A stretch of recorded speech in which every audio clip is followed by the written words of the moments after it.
చెరపకురా చెడేవు చందమామ కథ. ఒక ఊళ్ళో ఒక పేద ముసలివాడు ఉండేవాడు.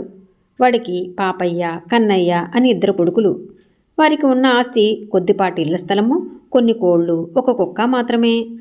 ముసలివాడు చనిపోతూ తన కొడుకులిద్దరినీ పిలిచి, నాయనలారా, నా అనంతరం మీరిద్దరూ తగాదాలు పడకుండా మనకున్న కొద్దిపాటి ఆస్తిని పంచుకుని సుఖంగా బతకండి.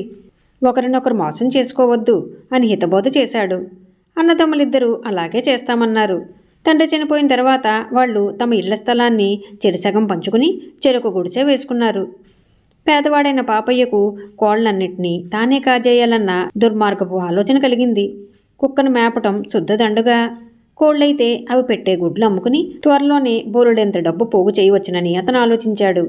ఈ ఆలోచనతో అతను తమ్ముడైన కన్నయ్యతో, తమ్ముడు, నాన్న మనిద్దరినీ తగాదాలు లేకుండా ఆస్తి పంచుకోమన్నాడు కదా, అందుచేత కోళ్లను నాకిచ్చి వాటికన్నా ఎన్నో రెట్లు విలువైన కుక్కను నువ్వు తీసుకో. దాని సహాయంతో నువ్వు ఎంతైనా సంపాదించవచ్చు. ఏమంటావు అన్నాడు. అమాయకుడైన కన్నయ్య అందుకు సంతోషంతో అంగీకరించి తన వాటా కింద కుక్కను తీసుకున్నాడు. మర్నాటి నుంచి పాపయ్య కోళ్లను పెంచుతూ అవి పెట్టే గుడ్లు అమ్ముకుని సుఖంగా జీవించసాగాడు.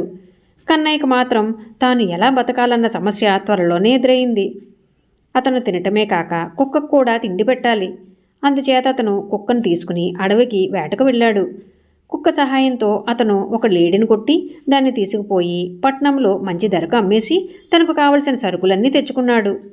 ప్రతిరోజు కన్నయ్య ఇలాగే అడవికి వెళ్ళి ఏదో జంతువును వేటాడి పట్నంలో అమ్ముకుని త్వరలోనే చాలా డబ్బు సంపాదించాడు.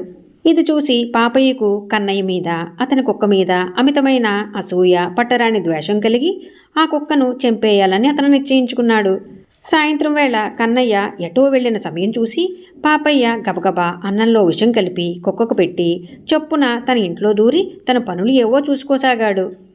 కుక్క విషపుటన్నం ఇముడ్చుకోలేక తూలుతూ పాపయ్య ఇంటి వెనక్కి వెళ్ళి అక్కడ తిన్నదంతా వాంతి చేసేసుకుని పెద్దగా మూలుగుతూ కన్నయ్య ఇంటికి వచ్చి పడుకున్నది. తర్వాత కొద్దిసేపటికి పాపయ్య కోళ్ళు అటుగా వచ్చి కుక్క వాంతి చేసుకున్న అన్నం అంతా తినేశాయి. చీకటి పడుతూ ఉండగా పాపయ్య తన కోళ్ళన్నింటినీ గూట్లోకి తోలేశాడు. మర్నాడు తెల్లవారుతూ ఉండగా పాపయ్య నిద్రలేచి కన్నయ్య కుక్క ఆ పాటికి చనిపోయి ఉంటుందనుకున్నాడు.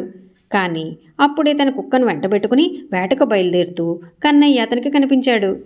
కుక్క ఇంకా బతికే ఉన్నందుకు ఆశ్చర్యపోయి పాపయ్య తన కోళ్లను మేతకు వదలటానికి గూడు దగ్గరకు వచ్చేసరికి తన కోళ్లన్నీ చచ్చిపడి ఉండటం పాపయ్యకు కనిపించింది. ఈ కథ మీకు నచ్చినట్లయితే లైక్ చేయండి, షేర్ చేయండి.